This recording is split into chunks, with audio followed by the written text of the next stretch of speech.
Hello friends, আমি শুভম। দেখে এলাম রামচরণের নতুন সিনেমা পেদ্দি, ডাইরেক্টেড বাই বুচিবাবু সানা। এবার এই যে বুচিবাবু সানা, এ কিন্তু একটা টাইমে সুকুমারের এডি ছিল।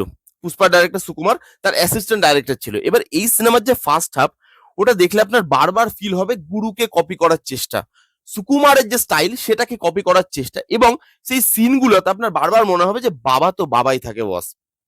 প্রত্যেকের একটা আলাদা ফিল্ম মেকিং স্টাইল আছে, তুমি সেটাকে কপি করতে পারো না, ইন্সপিরেশন নিতে পারো।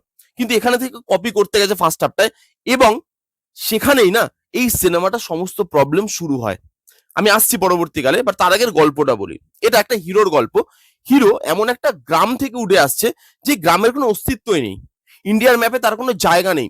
সেখানকার মানুষজনের যে বেসিক ফেসিলিটি, সেগুলো তাদের কাছে ইজিলি অ্যাভেলেবেল নয়। Like hospital, school, college, railway station, যেগুলো আমাদের কাছে খুব ইজিলি অ্যাভেলেবেল, সেগুলো তাদের কাছে ইজিলি অ্যাভেলেবেল নয়। ইভেন তারা দেহারি মজদুর, প্রত্যেকদিন কাজ করে, টাকা নেয়, রোজের টাকা রোজ পায়। এবার তাদের যে স্যালারিটা বা তাদেরকে যে টাকাটা দেওয়া হচ্ছে, সেই একই কাজ করে অন্য একটা গ্রামের লোক, তারা পুরো টাকা পাচ্ছে। বাট তারা, মানে যেই গ্রামের কথাটা বলা হচ্ছে, হিরো যে গ্রাম থেকে বিলং করছে, তারা হাফ টাকা পাচ্ছে, তাদেরকে মানুষ বলেই মনে করা হচ্ছে না। সেখান থেকে হিরো বেরিয়ে আসছে। হিরো নিজের অস্তিত্ব এবং গ্রামের অস্তিত্ব কি করে পৃথিবীর সামনে তুলে আনছে, এবং গ্রামটাকে কিভাবে পরিচিতি দিচ্ছে, এই নিয়েই 3 ঘন্টা 10 মিনিটের এই সিনেমা। এইবার যদি পজিটিভ দিকগুলো নিয়ে কথা বলি, দেখুন প্রথমতই সাবজেক্টটা কিন্তু ভালো সাবজেক্ট ছিল। যে মানুষগুলোর কথা বলছে, যে গ্রামের কথা বলছে, যে গ্রামগুলোর কথা বলছে, কারণ এখানে একটা গ্রামের গল্প দেখানো হয়েছে। কিন্তু আপনি যদি আজকেও ইন্টেরিয়ারে চলে যান, যে ফেমাস যে গ্রামগুলো আছে সেগুলো তো আমরা চিনি, কিন্তু তার ভেতরে অনেক গ্রাম আছে, সেখানে যদি চলে যান, দেখবেন সেই গ্রামগুলো আমরা চিনিই না। বেসিক ফেসিলিটিস যেগুলো বললাম, hospital, railway station, school, college, ওগুলো তাদের কাছে ইজিলি অ্যাভেলেবেল নয়। রীতিমতো যুদ্ধ করতে হয় তাদেরকে হসপিটালে যাওয়ার জন্য। বাইক অ্যাম্বুলেন্স দাদা, যে সিনেমাটা আসছে দেবদাস, সেখানেও দেখবেন একটা মানুষকে বাইক অ্যাম্বুলেন্স কেন তৈরি করতে হচ্ছে, কারণ তার রাস্তা, যেই হসপিটালে যাওয়ার যে রাস্তা, সেই রাস্তাটা ভালো নয়, সেখানে গাড়ি আসতে পারে না, অ্যাম্বুলেন্স আসতে পারে না। তো এরকমই একটা গ্রামের গল্প। তো এরকম গ্রাম অনেক এক্সিস্ট করে। দেখবেন এরকম অনেক গ্রাম আছে যেখানকার ছেলে পেলে হয়তো আমাদের থেকে অনেক বেশি ট্যালেন্টেড, কিন্তু তারা সুযোগ পায় না, কারণ তার গ্রামটা এতটাই পিছিয়ে পড়া, বা তাদের গ্রামটাকে সুযোগই দেওয়া হয় না, তো তারাও সামনে উঠে আসতে পারে না। এই মানুষগুলোর কথা, এই গ্রামগুলোর কথা বলছে, যেগুলো কিন্তু আপনাকে ভাবতে বাধ্য করবে। বেসিক সাবজেক্টটা খুব ভালো ছিল। তার সঙ্গে এখানে রামচরণের পারফরমেন্স, রামচরণ নিজের কাঁধে যতটা পেরেছে ভাই চেষ্টা করেছে সিনেমাটাকে বার করার। কিন্তু একটা সিনেমাটার ভীতি যদি নড়বড়ে হয়, সেখানে একটা হিরো কত দূর যেতে পারবে। মানছি সাউথের হিরো, তার স্টারডম, তার ফ্যান ফলোয়িং আলাদা। সেখানকার হিরোদেরকে মুখ্যমন্ত্রীও বানিয়ে দেয় সেখানকার ফ্যানরা, তাদের ফ্যান ফলোয়িং খুব লয়াল। কিন্তু তবুও একটা বেসিক বেসটা যদি আপনার স্ট্রং না হয়, হিরো না সেখানে কিছু করতে পারে না। বাট এখানে সে চেষ্টা করেছে, সে যতগুলো জায়গা পেয়েছে, তার যে এক একটা শেড, সে এক একটা খেলা খেলছে, সেখানে তার body transformation outstanding, just outstanding. বিশেষ করে ইমোশনাল সিনে, ড্রামাটিক সিনে তার পারফরমেন্স আরো বেশি ফুটে আসে আমাদের সামনে। রামচরণ খুব সুন্দর, তার এক্সপ্রেশন, সে যেভাবে কাঁদছে, সে যেভাবে ভেঙে পড়ছে, সেগুলো দেখে সত্যি সেই জায়গাগুলোতে ইমোশনালি আপনি কানেক্টেড ফিল করবেন। এখানে বাকি যারা অ্যাক্টররা আছে, ছোট ছোট অ্যাক্টিং পেলো বা ছোট ছোট জায়গা পেলো, তারা চেষ্টা করেছে মানে নিজেদের মতো পারফর্ম করার। যেরকম ধরুন শিবা রাজকুমার বা জগপতি বাবু, দিব্যেন্দু থেকে শুরু করে আমাদের রনিদা, প্রত্যেকে ছোট ছোট জায়গা পেয়েছে, কিন্তু তাদের পারফরমেন্সটা ভালো, অনেস্টির সাথে পারফর্ম করার চেষ্টা করেছে। রনিদা একটা দুটো সিনে আছে, এবং সেইটুকু জায়গায় তাকে না বাংলার থেকে আলাদাভাবে প্রেজেন্ট করা হয়েছে। আপনি তার ক্যালিবারটা বুঝতে পারবেন যে রনিদার ক্যালিবার অনেক, কিন্তু তাকে ইউজ করা হয় না। একই ধরনের কমেডি, একই ধরনের ভিলেনিশ রোলে বাংলাতে আমরা তাকে দেখতে পাই। তাকে আরো যদি অন্য রোলে, সিরিয়াস রোলে কাস্ট করা যায়, সে কিন্তু ভালো পারফর্ম করবে।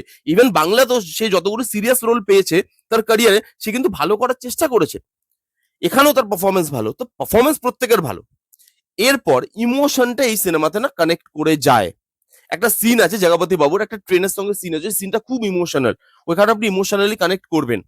লাস্টে রামচরণ যখন একটা গোল্ড মেডেল জিতছে, সেই জায়গায় তার একটা ইমোশনাল স্পিচ আছে, সেটা ভালো। তাকে গোল্ড মেডেল দেওয়া হচ্ছে এবং বলছে যে, যে দিচ্ছে আমাদের ওই যে বাংলার অ্যাক্টরটা রাজেশ শর্মা, সে দিচ্ছে গোল্ড মেডেল। তাকে বলছে যে তুমি ইন্ডিয়ার হয়ে গোল্ড মেডেল জিতেছো। সে বলছে আমার না স্যার গোল্ড মেডেল চাই না। বলছে কেন? বলছে কারণ আমি ইন্ডিয়ানই নই। তারা অবাক হয়ে গেছে, ভাই ইন্ডিয়ান নয়, খেলছো ইন্ডিয়ার হয়ে?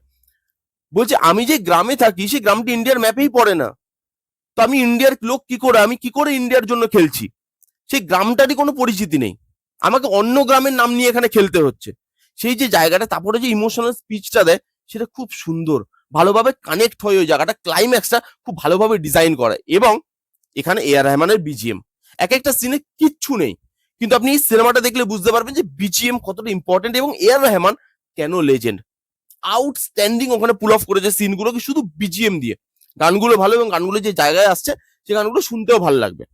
এই ছিল মোটামুটি পজিটিভ দিক। এবার যদি নেগেটিভ দিকে আসি, দেখুন প্রথমেই সিনেমাটার প্রবলেম হচ্ছে আপনি যখন না সিনেমাটা দেখবেন, ওই যে বললাম বারবার আপনার না সুকুমারের কথা মনে পড়বে। ফার্স্ট হাফে যে অ্যাকশন সিকোয়েন্স, ওইখানে হিরোর যে বিল্ড আপ, হিরো স্ট্যাবলিশমেন্ট, সেগুলো সুকুমারের মতো করার চেষ্টা। দেখবেন পুষ্পাতে একটা সিন ছিল যে চোখে মুখে যখন কাপড় পরিয়ে দেবে পুষ্পাকে, পেছনে হাতটা বাঁধা, সেখানে একটা অ্যাকশন ছিল যে অ্যাকশনটা খুব নাম করেছিল। এখানে ওই ধরনের অ্যাকশন রাখা হয়েছে, বলছি না যে রামচরণের চোখ মুখ থেকে হাত বেঁধে দিয়েছে, সেটা নয়, কিন্তু ওই স্টাইলের অ্যাকশন। কিন্তু পুষ্পা তো ওই অ্যাকশনটা যে টাইমে আসছে, আর এখানে অ্যাকশন গুলো যেভাবে দেখানো হচ্ছে খুব চাইল্ডিশ মনে হচ্ছে। আমরা মানছি যে সাউথের হিরো যখন উড়ে উড়ে মারে বা উড়ে উড়ে ভিলেনরা পড়ে, সেগুলো আমাদের দেখতে ভালো লাগে, কারণ সেগুলো তারা পুল অফ করতে পারে। বাট এখানে সেই জায়গাগুলো পুল অফ হচ্ছে না। ভিএফএক্স এর কাজ অত্যন্ত দুর্বল। আপনি যখন বড় স্ক্রিনে দেখছেন, আপনার ওই ভিএফএক্স এর কাজটা দেখে রীতিমতো আপনার কাঁচা বলে মনে হবে। ইভেন রামচরণ যে বিড়ি খাচ্ছে, সেই বিড়ির যে ধোঁয়াটা, সেটাও ভিএফএক্স এক একটা জায়গায় করেছে এবং সেটা অড লাগছে দেখতে। এই সিনেমাটার মধ্যে ওই অ্যাকশন সিকোয়েন্স গুলো ভালোভাবে উঠেই আসেনি। সেই অ্যাকশন সিকোয়েন্স গুলোর মধ্যে পাওয়ারই জেনারেট করতে পারছে না। সিনগুলো ডিজাইন করেছে, বা সিনগুলো যেহেতু আপনার বারবার সুকুমারের কথা মনে পড়ছে, সিনগুলো এলিভেটই হচ্ছে না অ্যাকশন সিনগুলো। এই সিনেমাটার আরেকটা প্রবলেম হচ্ছে প্রচুর জিনিস দেখাতে গেছে। 3-4টে খেলা, রানিং হচ্ছে, কুস্তি হচ্ছে, ক্রিকেট খেলছে, তার মধ্যে একটা গ্রামের অস্তিত্বের লড়াই, সেই গ্রামের যে প্রেজেন্ট সিচুয়েশন, একটা হিরো, সেই হিরোর দেওয়ালে পিঠ থেকে যাওয়া, সেই গ্রামের যে লোকাল গুন্ডা, তারা কিভাবে তার পেছনে পড়ে আছে, এত কিছু, তার মধ্যে রোম্যান্স, তার মধ্যে ড্রামা, তার মধ্যে ইমোশন, এত কিছু করতে গিয়ে না জিনিসটা ঘেটে গেছে। কোনো কিছুকে প্রপারলি জায়গা দিতে পারেনি। একটু একটু একটু একটু করে প্রত্যেকটা সিনে জিনিসগুলোকে রেখেছে আত কাপ চারা করে। আপনার মনে হয় আচ্ছা দেখানোর ছিল তাই দেখিয়ে দিয়েছে, সিনগুলোর সঙ্গে কানেকশন ওটা আপনি ফিল করতে পারবেন না। এক একটা খেলা হচ্ছে, ধরুন আমি এক্সাম্পল দিচ্ছি, এক একটা খেলা হচ্ছে, সেই খেলার পরবর্তীকালে যে রেজাল্টটা হবে, সেই রেজাল্ট আপনি আগেই জানেন। তাহলে সেই খেলাটার সঙ্গে, সেই মোমেন্টটার সঙ্গে আপনি কি করে কানেক্ট ফিল করবেন? তো ওই জায়গায় কানেকশন তৈরি করতে পারে না। প্রচুর জিনিস দেখাতে গেছে এবং দেখাতে গিয়ে না জাস্ট খাপছাড়া খাপছাড়া করে সিনগুলোকে রেখে দিয়েছে, তার মধ্যে কোনো রিদম নেই। এখানে আমাদের যে হিরোইনের অ্যাক্টিং, জাহ্নবী কাপুর, দেখুন দুটো জিনিস হতে পারে। আমার প্রথমে মানে মনে আসছিল মুভিটা দেখতে দেখতে যে জাহ্নবী কাপুরকে কেন নেওয়া। এটা দুটো কারণ হতে পারে। এক, হিরোইনের এখানে সেরকম কোনো রোল নেই, তো জাহ্নবী কাপুর ছাড়া এই রোলটা স্ট্যাবলিশ কোনো হিরোইনকে দিয়ে আমি করাতে পারবো না। ঠিক আছে, যে জাহ্নবী কাপুর এই রোলটা করবে, যেহেতু সে কাজ বাজ পাচ্ছে না, সাউথের একটা এত বড় সিনেমা পেয়েছে, সেই একমাত্র রাজি হবে, আর কাউকে আমি পাবো না, কারণ এখানে হিরোইন খালি বডি শো করছে। তো সেখানে জাহ্নবী কাপুরকে সেই জন্য নেওয়া। এবং দ্বিতীয় কারণ হচ্ছে হিন্দির অডিয়েন্সটাকে ক্যাটার করবো বলে। এবার জাহ্নবী কাপুরের অডিয়েন্স কটা আছে সেটাই প্রশ্নের বিষয়, তার আবার অডিয়েন্স ক্যাটার, তো হিন্দির অডিয়েন্সটাকে ক্যাটার করবে বলে সেটা নেওয়া। জাহ্নবী কাপুরের পারফরমেন্স অত্যন্ত জঘন্য, জঘন্য থেকে জঘন্যতম। পারফরমেন্সটা চোখে দেখা যাচ্ছে না, এবং তার যে ট্রানজিশনটা, সেটা আপনি ফিলই করতে পারবেন না। রোম্যান্সটা ফোর্সফুল, চাইল্ডিশ। কেন চাইল্ডিশ আমি আপনাকে বলি। একটা সিন দেখুন, সিনের সঙ্গে আপনি কি করে কানেকশন ফিল করবেন এবার আপনি বুঝে নিন। একটা সিন দেখাচ্ছে যে গ্রামে খুব সিরিয়াস একটা সিচুয়েশন চলছে। গ্রামে একটা বাচ্চা থাকে, তার বাবা প্রত্যেক মাসে স্লেটে 4টে করে ওয়ার্ড লিখে নিয়ে আসছে, মানে ক খ গ ঘ। সে যায় কাজ করতে, সেখান থেকে 4টে করে ওয়ার্ড সে লিখে নিয়ে আসছে, তার ছেলেকে শেখাচ্ছে, কারণ সেখানে স্কুল কলেজ নেই, ছেলে ওখানে গিয়ে পড়াশোনা করতে পারবে না বাইরে গিয়ে। এরকম একটা ইম্পর্টেন্ট জায়গা এবং এরকম একটা ইমোশনাল জায়গা, সেন্সিটিভ জায়গা, তার পরের সিনে কি দেখাচ্ছে, হিরো হিরোইনের কোমর দেখছে, কোমরের ওপরে দেখছিল, সেটা আমি আর মুখে বললাম না। সেই সিনটা তার আগের সিনটা কোনো ম্যাচ খাচ্ছে? এতগুলো ক্যারেক্টার আপনি নিয়ে নিয়েছেন, সেই ক্যারেক্টার গুলোকে স্ট্যাবলিশ করার জন্য তো জায়গা দিতে হবে। দিব্যেন্দুর ক্যারেক্টারটা, রাজেশ শর্মাকে কেন আনা হয়েছে? দিব্যেন্দুর ক্যারেক্টার ট্রানজিশন হচ্ছে পরবর্তীকালে, ফিলই করতে পারবেন ওভারনাইট। রনিদার ক্যারেক্টারটা, রনিদাকে না নিলে কি হতো? রবি কিষান কেন আছে?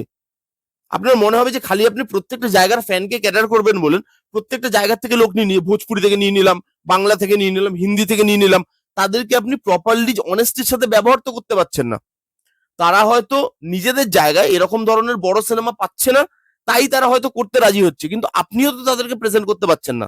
আপনি তাদের যে ক্যালিবার, যে ক্যাপাবিলিটি, সেটাও তো জাস্টিফাই করতে পারছেন না স্ক্রিনের মধ্যে। অনেক জায়গায় এরকম ইমোশনাল জায়গা আছে, যে ইমোশনাল জায়গাগুলো এই ভুলগুলোর জন্য ওয়ার্ক করে না। ইমোশনাল জায়গা ছিল, সাবজেক্টটা ভালো ছিল, পারফরমেন্স ভালো, কিন্তু সেখানে ক্যারেক্টার বিল্ড আপ যদি ভালো না হয়, অ্যাকশন সিকোয়েন্স যদি দেখতে মজা না লাগে, প্রত্যেকটা খেলা তার এন্ড রেজাল্ট আমি জানি, লাস্টের দিকে ম্যাজিকের মতো জিনিস হয়ে যাচ্ছে। হিরো যেখানেই হাত দিচ্ছে সেখানেই শোনা হয়ে যাচ্ছে, তাহলে আপনি সিনেমাটার সঙ্গে তার ইমোশনের সঙ্গে তার বক্তব্যটার সাথে কিভাবে কানেক্ট করতে পারবেন? পেদ্দি সিনেমাটা অ্যাভারেজ একটা সিনেমা আমার কাছে। যদি কেউ বলে এটা দিয়ে রামচরণের কামব্যাক হবে, না, আরেকটু ওয়েট করতে হবে রামচরণকে। ভালো ডাইরেক্টর, ভালো ফিল্ম মেকার, ভালো গল্প তাকে কামব্যাক করাতে পারে, কিন্তু এই সিনেমাটা তার কামব্যাক করাবে না, এটুকু আমি লিখে দিলাম। এই ছিল পেদ্দি বলে সিনেমাটার রিভিউ। আমার খুব অ্যাভারেজ সিনেমা লেগেছে, খুব নর্মাল বেসিক একটা সিনেমা লেগেছে, যেখানে বিটস এন্ড পিসেসে কিছু জিনিস ওয়ার্ক করছে, বাকি যেগুলো নেগেটিভ দিকে বললাম সেই জিনিসগুলোর জন্য এই সিনেমাটা মুখ থুবড়ে পড়ে। হ্যাঁ, সেকেন্ড হাফে লাস্টের দিকে কি সিনেমাটা একটু আপলিফট হয়, কিন্তু বাকি সিনেমাটা আপনাকে বোর করে। 3 ঘন্টা 10 মিনিট আপনার মনে হবে কেন দরকার, কি দেখাচ্ছে, একই জায়গায় ঘোরপাক খাচ্ছে, কি দরকার ছিল 3 ঘন্টা 10 মিনিটের? এই ছিল রিভিউ। কারা কারা দেখেছেন অলরেডি কমেন্ট করে জানান যে আপনাদের কিরকম লেগেছে। যারা যারা এখনো পর্যন্ত দেখেননি, জান গিয়ে দেখুন।